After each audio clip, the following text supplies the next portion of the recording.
విజయవాడ నగరంలో కలుషిత నీటికి 9 మంది బలై 2 నెలలవుతోంది.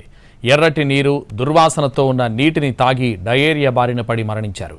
ప్రతిరోజు 2 నుంచి 3 వరకు డయేరియా బారిన పడి ఆసుపత్రి పాలవుతున్న ఘటనలు కొనసాగుతూనే ఉన్నాయి.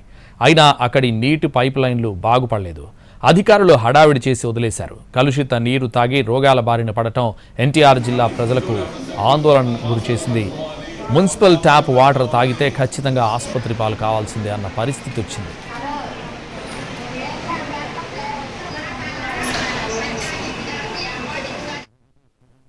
ఇప్పుడు 40 గ్రాముల జీడి ఇంగువ పొడి కొంటే 40 గ్రాముల జీడి ఇంగువ పొడి ఉచితం. ఇప్పుడు 40 గ్రాముల జీడి ఇంగువ పొడి కొంటే 40 గ్రాముల జీడి ఇంగువ పొడి ఉచితం. 4 రోజులకు ఒకసారి పట్టుకుంటామండి నీళ్ళు.